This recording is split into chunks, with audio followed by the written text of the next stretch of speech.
So welcome everyone. This is our fourth session of 4 sessions on the Lunch and Learn series on achieving results, operational excellence. And again, we're looking at techniques to provide exceptional value to customers and simultaneously improve business performance. So it's not just about improving our internal performance. It's about servicing our customers better and at the same time improving business performance and business outcomes. And today's session's on operational excellence. So I have a lot of people ask me, it's like, well, is operational excellence for me? And the question I ask is, do you have a customer? If you have a customer, then you can do operational excellence. So it doesn't matter what type of organization you are, whether you're a manufacturer, a service provider, a government entity. If there's a customer, then you can do operational excellence.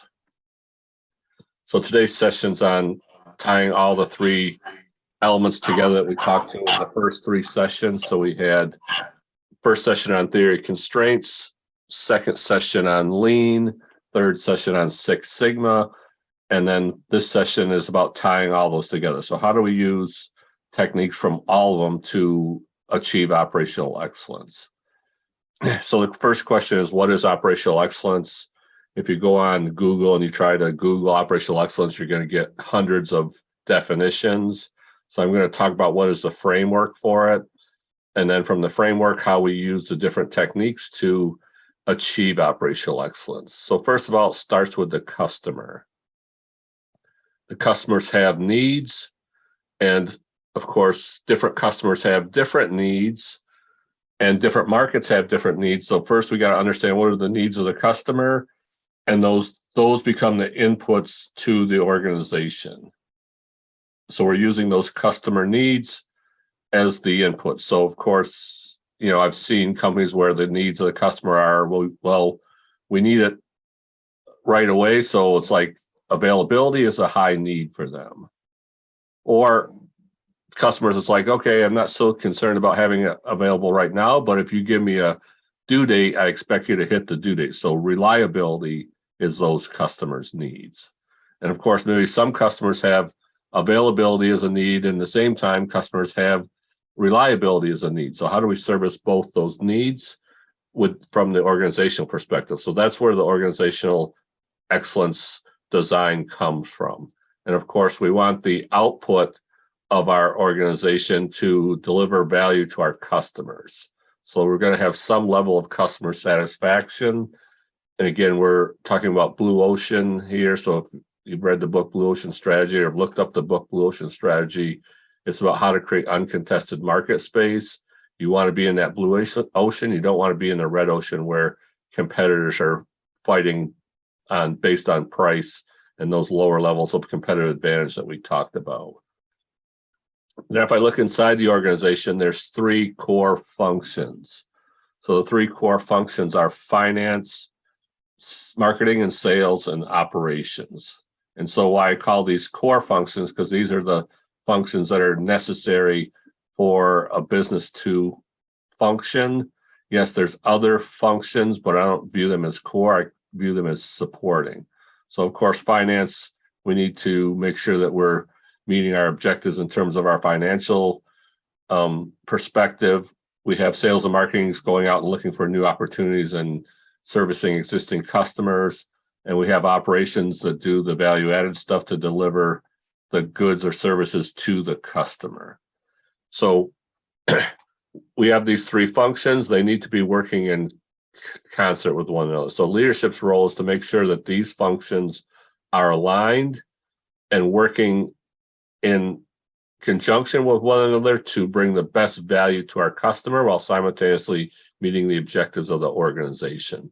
So a lot of times I see misalignment between these functions.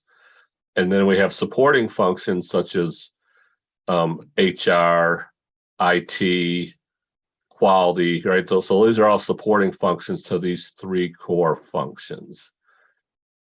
So it's important that these 3 core functions are aligned, and those misalignments is what causes us to not deliver value to our customers or give us customer complaints or prevent us from achieving higher performance from the organization.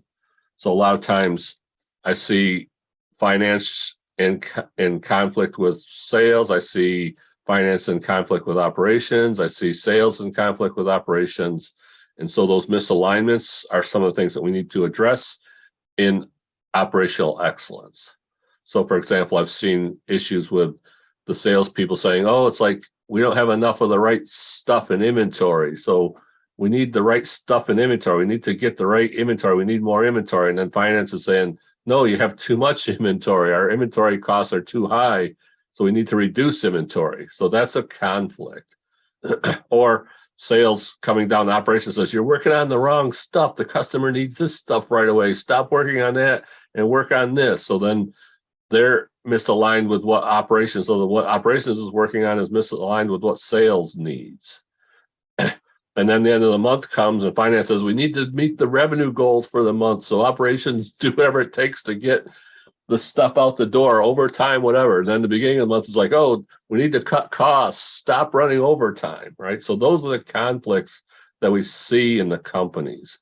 So operational excellence, the framework is we understand the needs of the customer, the internal functions of the organization need to be aligned, and we need to eliminate the conflicts between functions to satisfy our customers to a level that none of our competitors can provide, and what our customers can't get from a substitute product or service, right? So the customer always has an opportunity to substitute their product or service. So that's the framework for operational excellence. So next, what are the necessary conditions? So we talked in the first session about necessary and sufficient. So I'm always talking about organizational performance in terms of necessary and sufficient conditions. So the necessary conditions, of course, we want to have focus. So this picture here, it's all about focus.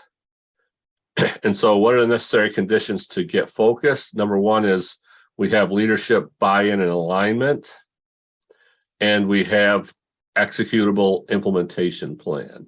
And we're looking to achieve breakthrough improvement. So breakthrough improvement is pretty much improvement that nobody believes is possible. So performance improvements that are like so significant that people are like, there's no way that we can achieve that.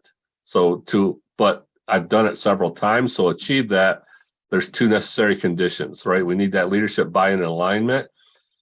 So if you don't have leadership alignment and buy-in, the chance of getting significant improvements is less than 20%. The second piece here, to have an executable implementation plan, and the key is it's got to be executable, right? We know exactly what actions to take in what sequence to get this breakthrough improvement. Without that, less than a 20% chance.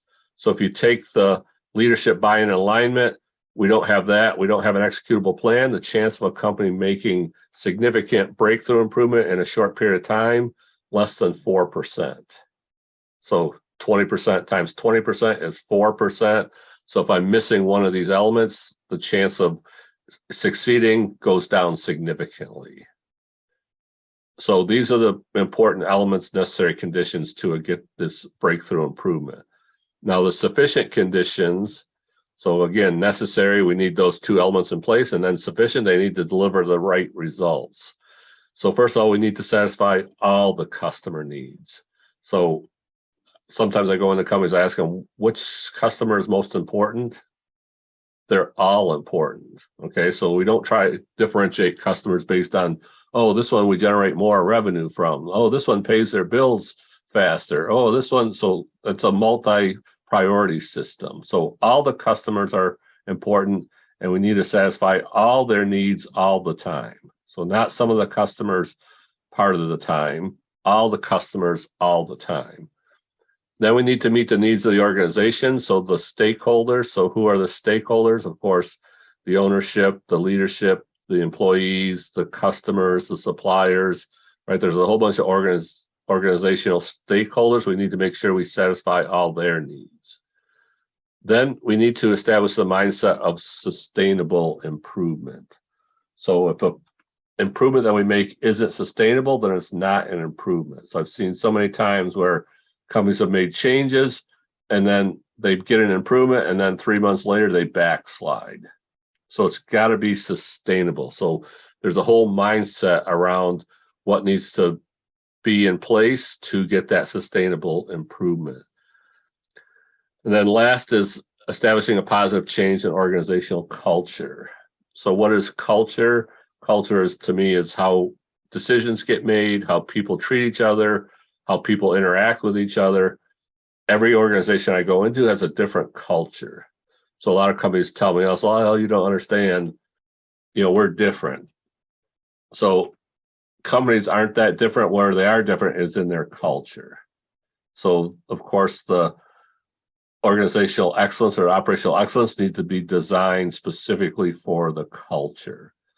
And I've seen a lot of other consultants go out there and they just have a cookie cutter solution. Oh, you need to do lean. Oh, you need to do Six Sigma. And here's what you do, right? It's like they don't take into account the organizational culture. They don't take into account the mindset that's in place. And so it needs to be designed specifically for your environment. It's not a cookie cutter solution. So depending on your environment, the challenges that you have in your environment, the solution needs to satisfy all those requirements and needs of the organization. So the framework that I use, this house of operational excellence, I tell people it took me 35 years to build this house. So why was it 35 years? Because it's 35 years of understanding what to do and, more importantly, what not to do. So when we have failures, we need to learn from those failures and understand what not to do so that the next time we don't make those mistakes. So, of course, I've been through this multiple times, so I've understood the mistakes I've made in the past, and each time I do an implementation, we get better and better and better. So we build it like a house because a house is only as strong as the foundation. So the foundation piece here, you see again, customer focus and leadership. So in the foundation piece, we have multiple elements, the vision and mission. So I believe every organization should have a vision and mission. And I'm amazed how many companies I go into and I ask them what their vision and mission is, and nobody can tell me. So if nobody can tell me what the vision and mission is, what's the chance they're going to achieve it? I call it slim to none. So we need to understand, and to me, vision is where we're going as an organization. So are we decided to go west? Are we going east? Are we going north? Are we going south? So that's the vision, what direction we're going. Mission is why we chose that direction. Okay, so it's like, okay, I want to go south. Well, the mission is the reason I choose that, or the why I want to go that direction, right? So the organization needs to set the direction and then why they chose that direction, and people need to understand that. Second building block is the value analysis and value proposition. So how do you currently add value to your customers, and then why do they buy from you? And is there opportunity to provide more value? And if there is, then that needs to be aligned with the mission and vision statement. Then the strategy and tactics are all the actions to achieve this value proposition and provide more value to the customer. They're aligned with the vision and mission statement. And again, if we have misalignment there, we're not going to achieve our vision and mission. And then the last element is our performance metrics. So the performance metrics I put in the foundation piece because they're so important, and so many companies overlook the importance of them. And so if you don't believe performance metrics are important, I have one example, Wells Fargo. So if you remember the Wells Fargo scandal, what was the Wells Fargo scandal? The CEO was trying to drive up stock price. And so how do you drive up stock price? You show growth in the company. So how do you show growth in the company?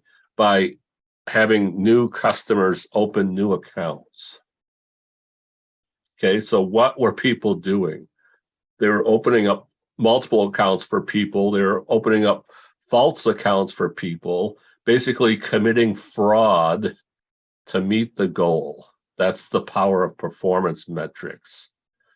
So if you're getting the wrong behaviors or getting the wrong results, let's look at the performance metrics because they're probably driving the wrong behaviors. If you got the wrong behaviors, you're not going to get the results.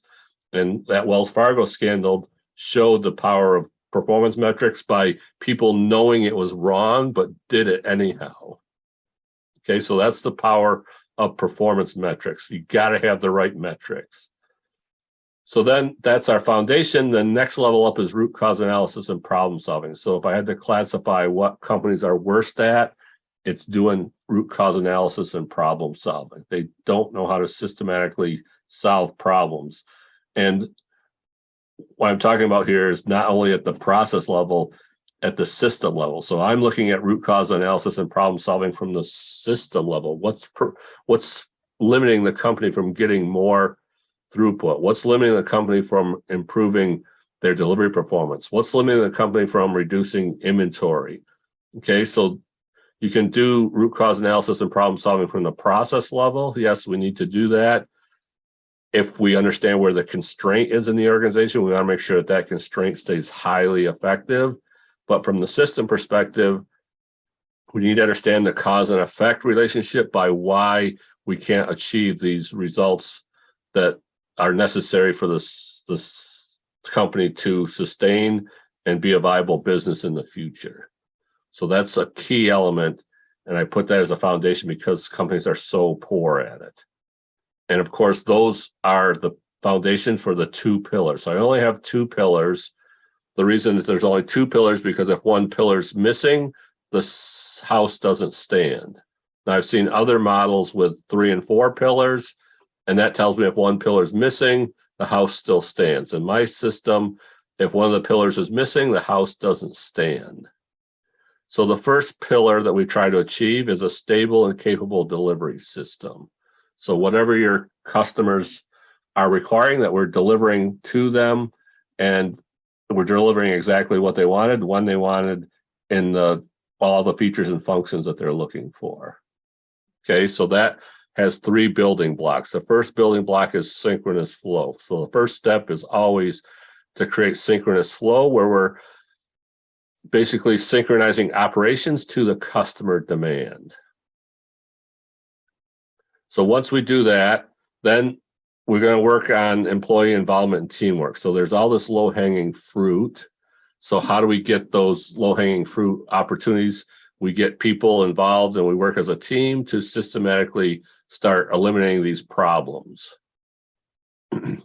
Then once we do that, there's still going to be some processes that aren't capable. So then we go in and we do some more analysis in doing process capability to get the system stable and capable. So from our tools box, synchronous flow is a theory of constraints technique I use. Employee involvement and teamwork, we're using a lot of the lean techniques to get the low-hanging fruit. And then capable processes, we're using Six Sigma to reduce the variability in the process. And again, it depends on the environment. So I'm working with one company where we're trying to get synchronous flow, and they have a lot of maintenance issues. They have unplanned downtime. Well, I can't get things stabilized if I have unplanned downtime all the time. So doing failure modes and effects analysis on their equipment to eliminate failures is one of the key techniques we're using to improve the reliability of the processes. And of course, we're going to focus on the constraint first. So first step, identify the constraint and make sure that that resource is highly reliable. If we have unplanned downtime, then we're going to do FEMAs, failure modes and effects analysis, to eliminate potential failure modes. Okay. Our goal is to create that stable and capable delivery system. So if you don't have a quality background, what's stable and what's capable? So I'll show a quick example. So if I have a process, it doesn't matter what the process is, or I have a system, it doesn't matter what the system is. If I can measure the process or the system, I can determine whether it's stable and whether it's capable. So in this example, I have a company where we took their sales orders and said, okay, of all the sales orders you shipped, how many were on time, right? So this is what their results look like. So this week it was 40% on time, then 30%, then 58, then 41. Okay, so there's variability in the process, in the system. And so if I look at this, I can start to analyze it. So the first thing I can do is I can take the average. So I can take this data set and I can take the average. So, okay, their average delivery performance is about 39%. The other thing I can do is I can take standard deviation of that data set, and I can calculate an upper and lower control limit. So the upper and lower control limits are 3 standard deviations above and below the average. And it tells me that if I do nothing different, I can predict with 99.7% accuracy that their delivery performance is going to be between 20 and 58%, guaranteed. Okay, so stability means we can predict with high degree of accuracy what the outcome is going to be before we run the process. So if they do nothing different, I can guarantee next week their delivery performance is going to be between these 2 limits. Okay, so that's stability, just being able to predict. Of course, we might have too much variation here, right? And then maybe we need to reduce that variability. So then let's talk about capability. So stability means we're trying to get the process predictable. So if we have unplanned downtime, right, and we're looking to get orders out and the machine goes down for a day and we miss the shipments that week, that's one of the contributors to not being stable. So now when we talk about capable, we bring the customer requirements into the equation. So our customers say, we want reliability. So we want delivery performance above 90%. Closer to 100%, the better. So now this process here, it's stable because it's predictable, but it's not capable. So what would capability look like? I need to reduce the variability in the system, and then I need to shift the average up to make it stable and capable. So there's a whole set of techniques to reduce the variability, which is mostly Six Sigma techniques. And there's techniques to shift the average, which are some of our theory of constraints and lean techniques. And again, every environment's different. We're going to use different tools at different times to achieve stability and capability. Okay, so that's what stable and capable is. And that's our first step. So Deming, Dr. Deming taught me a lot from his books and his videos and stuff, is that if you try to improve a process that's not stable, you're going to make it more unstable. So our first step is to get stability, then capability. So once we get to that point, now we go to the second pillar, a continuous improvement culture. So again, we can't improve a system that's unstable. So we don't even talk about continuous improvement till we get stability. So our first building block here is workforce capability and flexibility. So that's cross-training the resources to be able to flex those resources based on changes in customer demand. Second is focused improvement initiatives. So you see, we did no focused improvement initiatives until the second pillar, second block. So focused improvement initiatives, each initiative that we identify that we need to do, we're going to tie it to the KPIs of the business. And if that initiative doesn't move the needle on one of the KPIs, you shouldn't do it. And the KPIs have nothing to do with cost reduction. Okay, so 6 KPIs, half of them should be internal focus, half of them should be customer focused. So of those 6 KPIs, if the improvement initiative doesn't move the needle on one of those 6, then don't do it. You're wasting your time.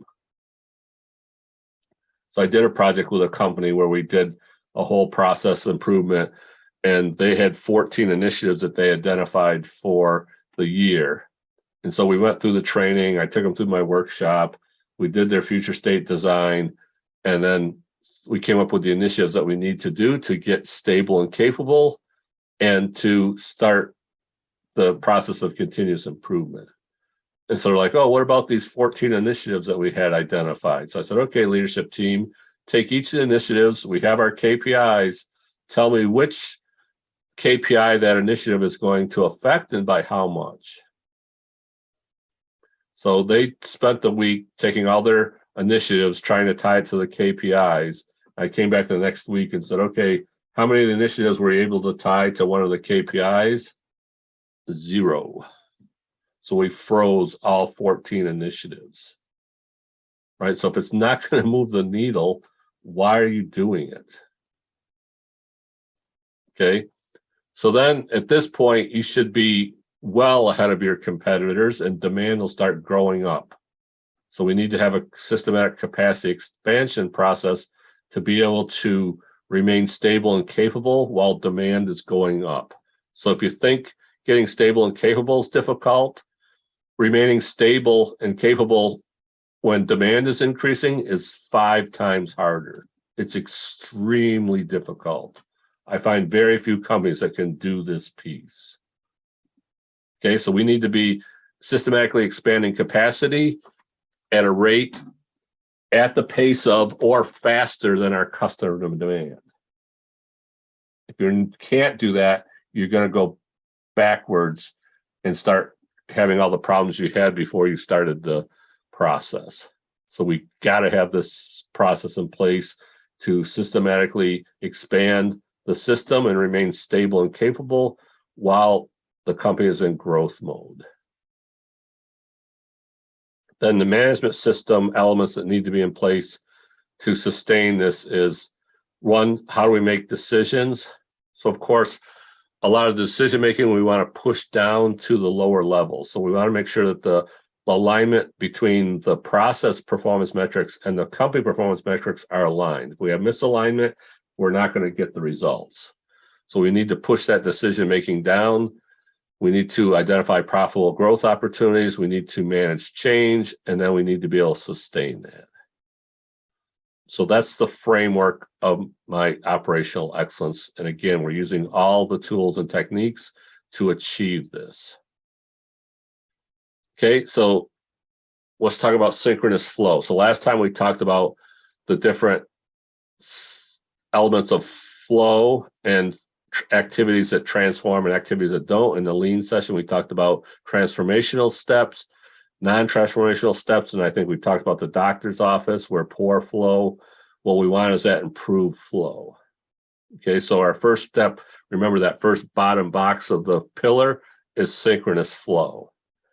So what does synchronous flow mean? So synchronous flow is about effectiveness, not about efficiency. So what's the difference between effectiveness and efficiency?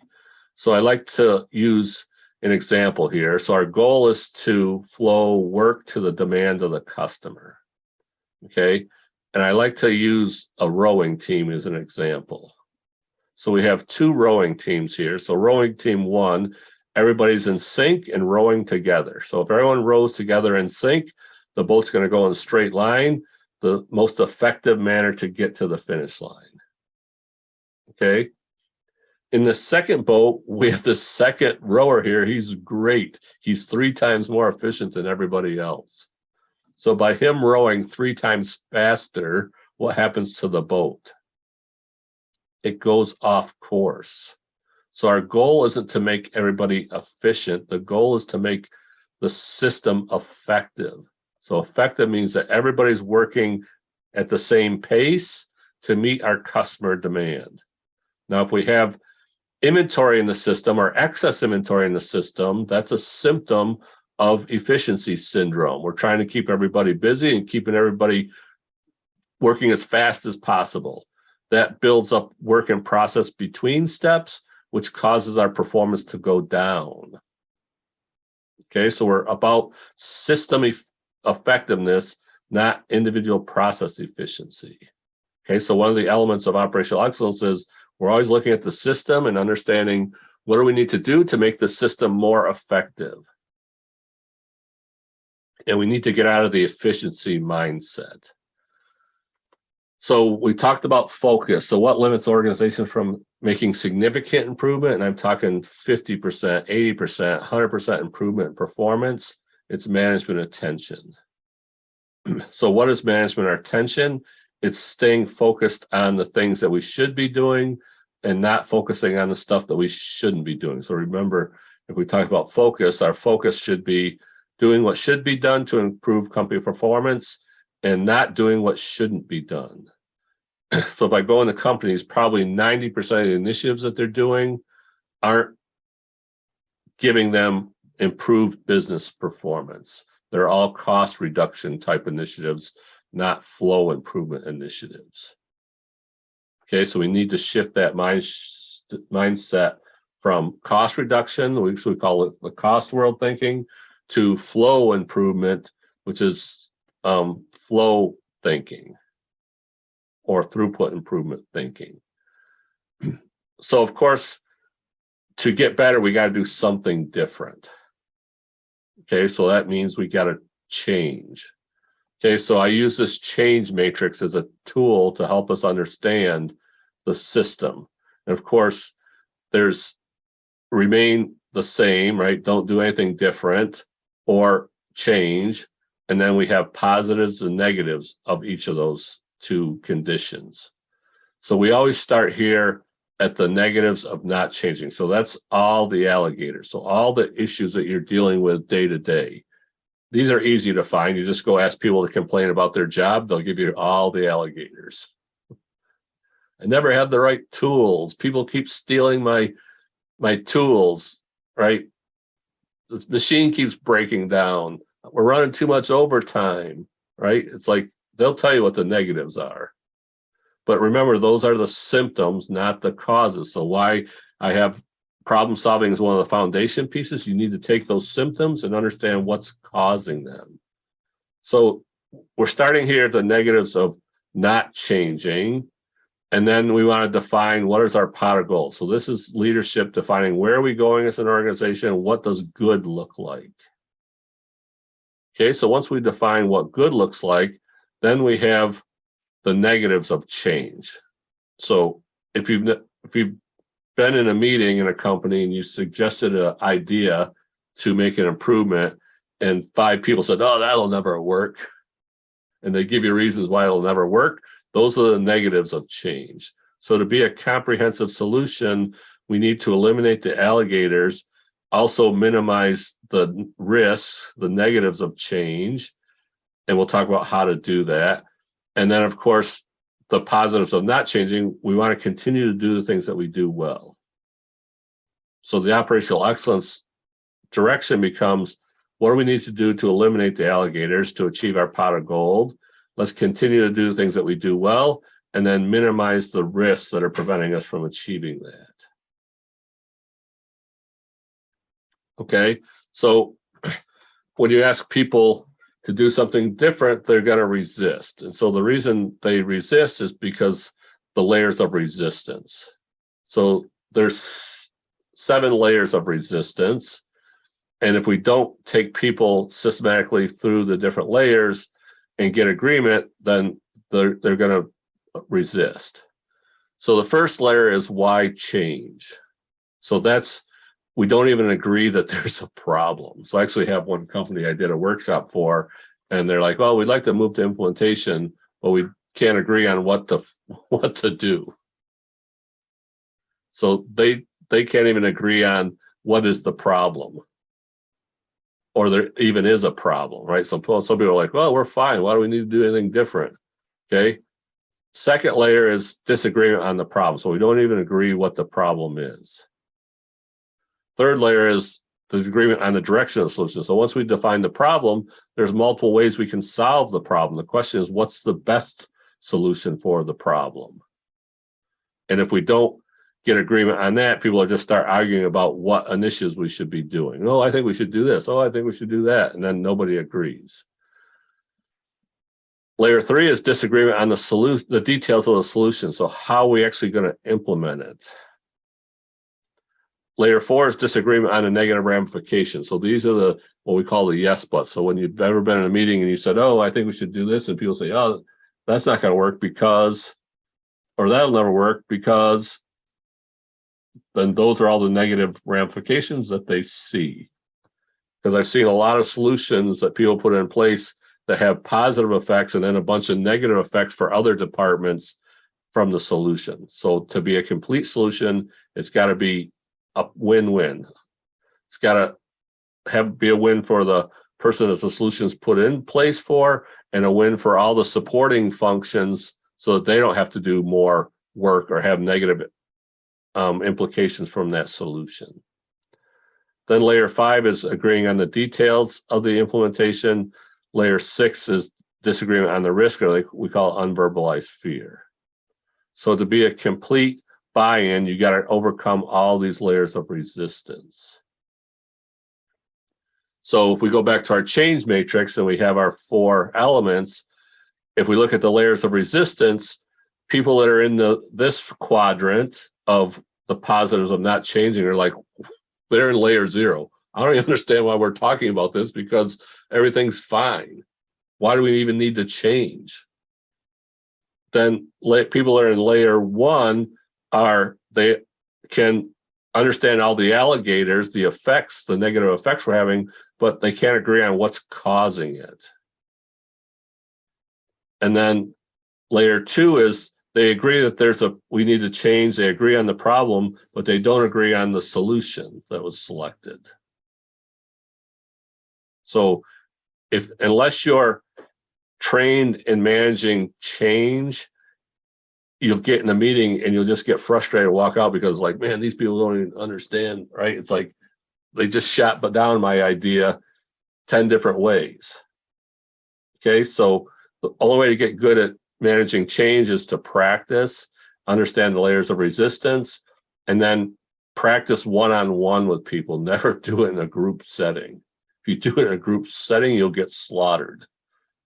Okay, so I'm an expert in managing change and how to take people through this matrix in a systematic process. That's an element of operational excellence.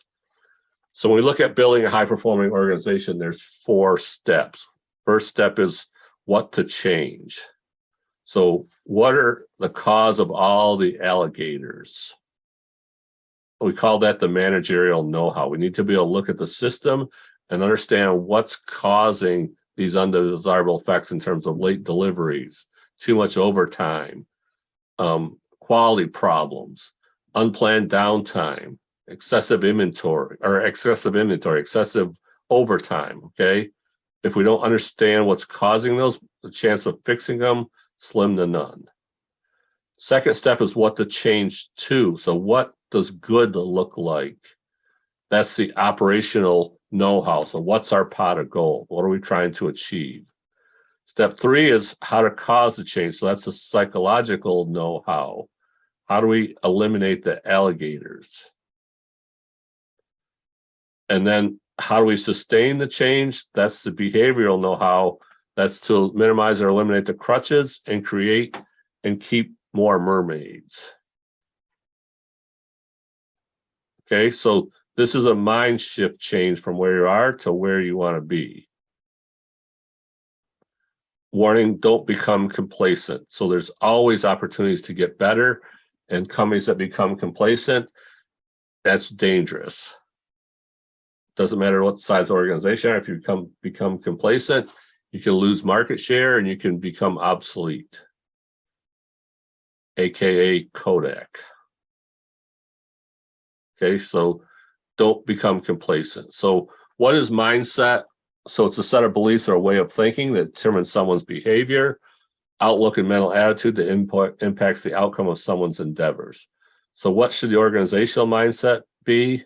A set of beliefs or way of thinking that determines the organization's behavior, outlook, mental aptitude that impacts the outcome of the organization's endeavors. So our vision and mission, why are we going that direction? What do we need to achieve it? Important element of that is culture. So culture is the underlying beliefs, assumptions, and values within the organization and ways of interacting that contribute to the unique social and psychological environment.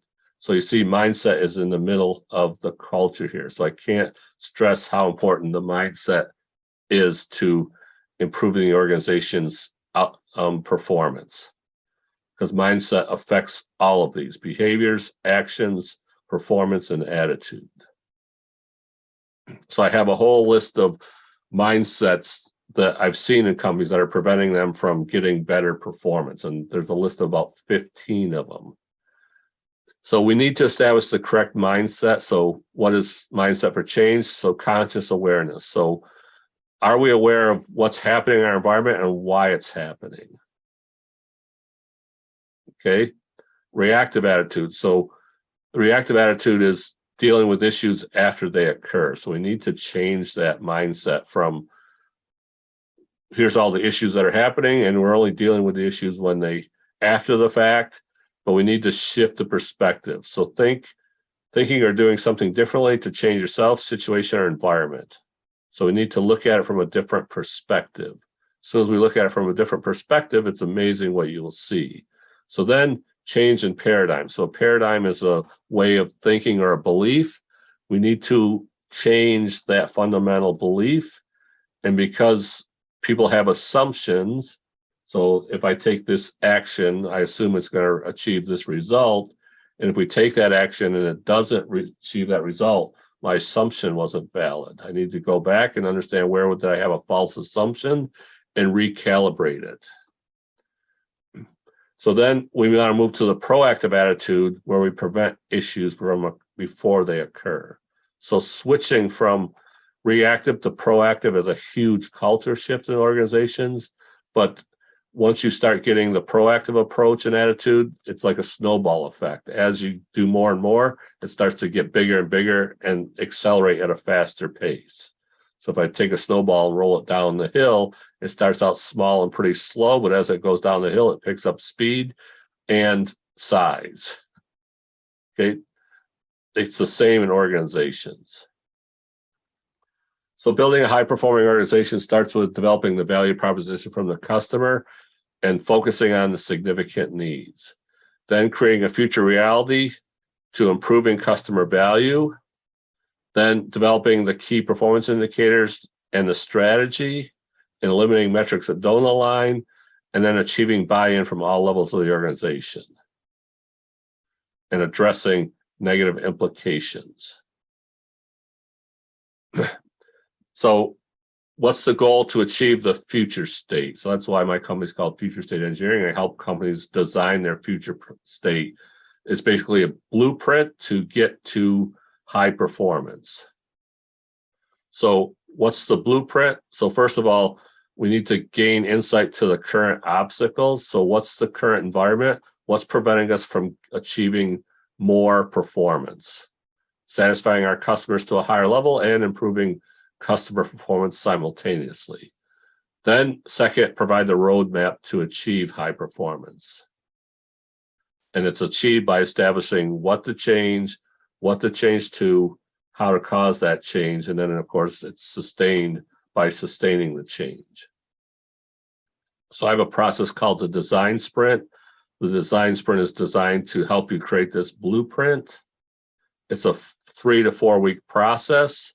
So it starts out with interviewing key personnel to understand what are the alligators, then reviewing the current flow in the organization in terms of information and workflow. And then I conduct an operational excellence workshop to start changing the mindset.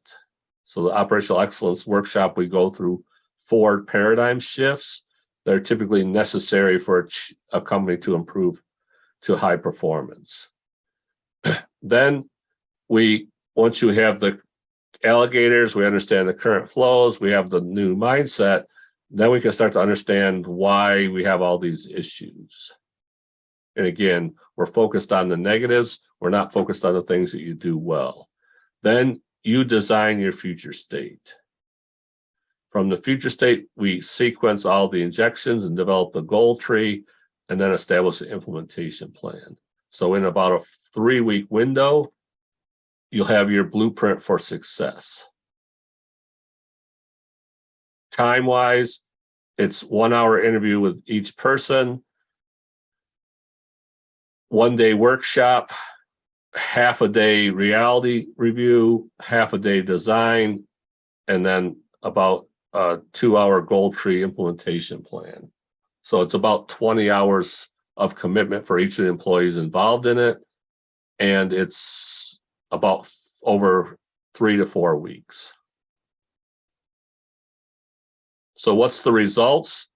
First stage, achieve stability. Second stage, achieve capability. Third stage, continuous improvement from our house. So stage 1, how do we achieve stability? Synchronize the flow.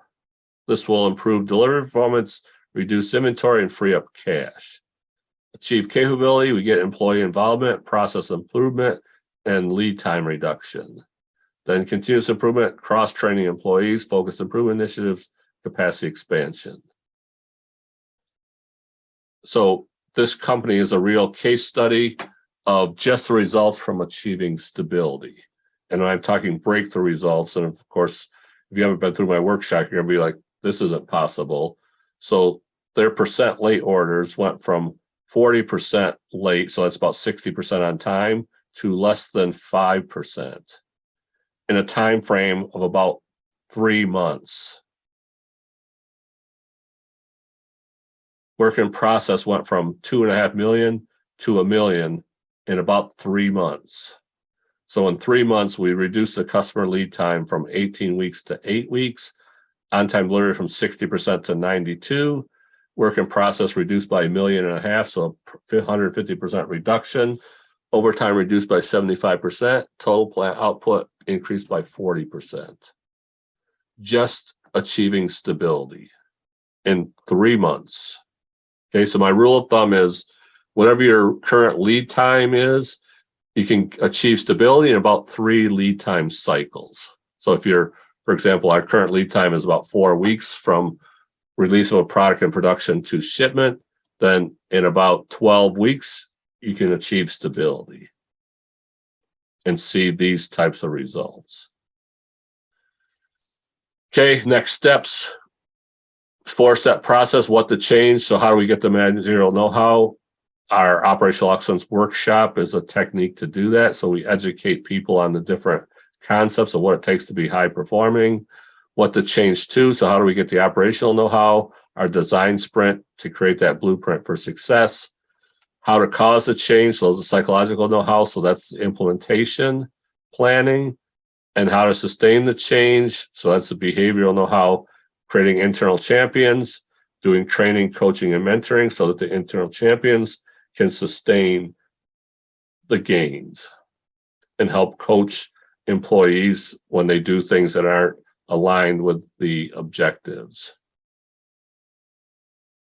Okay, so that's our session for today. Also, this is being presented in combination with the Northern Pennsylvania Regional College. So we have John on the call. If you want to say a few things, John, about NPRC. Sure. So Northern Pennsylvania Regional College is a relatively new college that has an academic focus and also a workforce focus. And, you know, a lot of our resources, instructional resources, are subcontracted.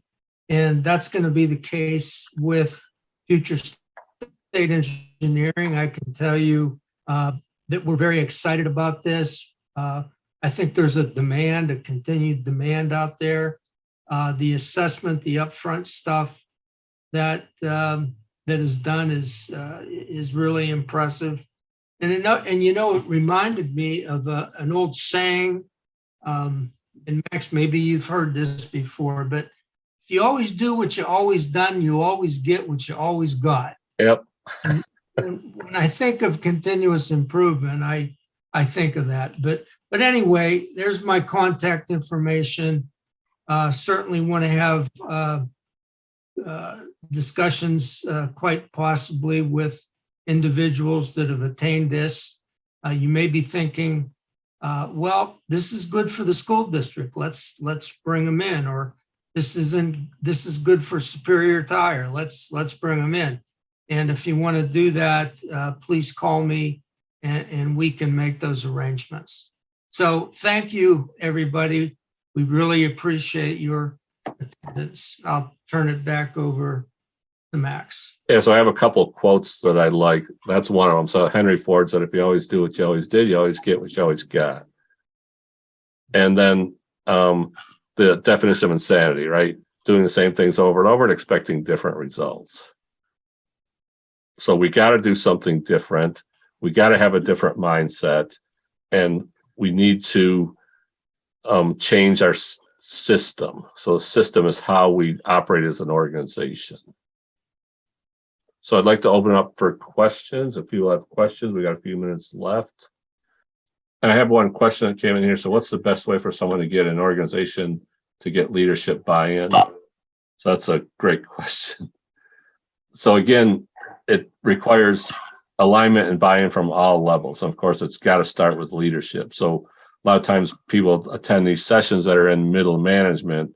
So how do we get leadership buy-in? So part of it's just education. And I have a process of coaching up to your boss. So that involves what we call the Socratic method of asking the right questions. And so we ask questions to understand what the current mindset is.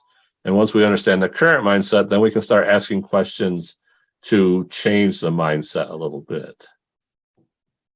But of course, first of all, you need to be going through the mindset shift of like, what are the things we need to do different to get breakthrough improvement? And again, I have a whole list of those things. I can probably show some of them here. So these are current mindsets that I see in companies that need to change. Productive employees are employees that are good multitaskers. No. 100% inspection is 100% accurate. No. A resource standing idle is a major waste. No. The sum of all process improvements equals the overall company performance improvement. No. The best way to manage workflow is to ensure that each operation is completed on time. No.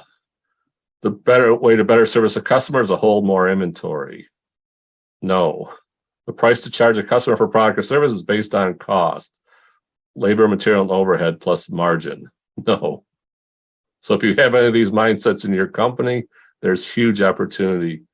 Increasing the margin on product will improve company profitability. No. Waste reduction is a primary means to improve company performance. So you can go through all of these. These are all the mind shift changes that got to happen. Being busy is synonymous with being productive.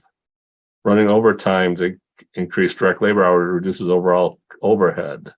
The earlier the work is started, the sooner it'll be completed. Okay, so these are all issues that I've seen in companies. I need to recalibrate their mindset. And it's not easy, right? There's probably 20 of them here. And so I have, if you look at my videos on my YouTube channel, I address every one of these in a 4 to 5 minute YouTube video. So every one of these mind shifts is its own video and explaining why this is not the correct mindset and what should be the correct mindset.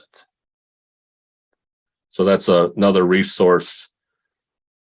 So you got the NPRC. You can also reach out to me. I post on LinkedIn regularly, our website, and then our YouTube channel is also, if you go on YouTube and you search for Future State Engineering, we have a whole series of videos. So that's all I have. Any other further questions? I appreciate everyone attending.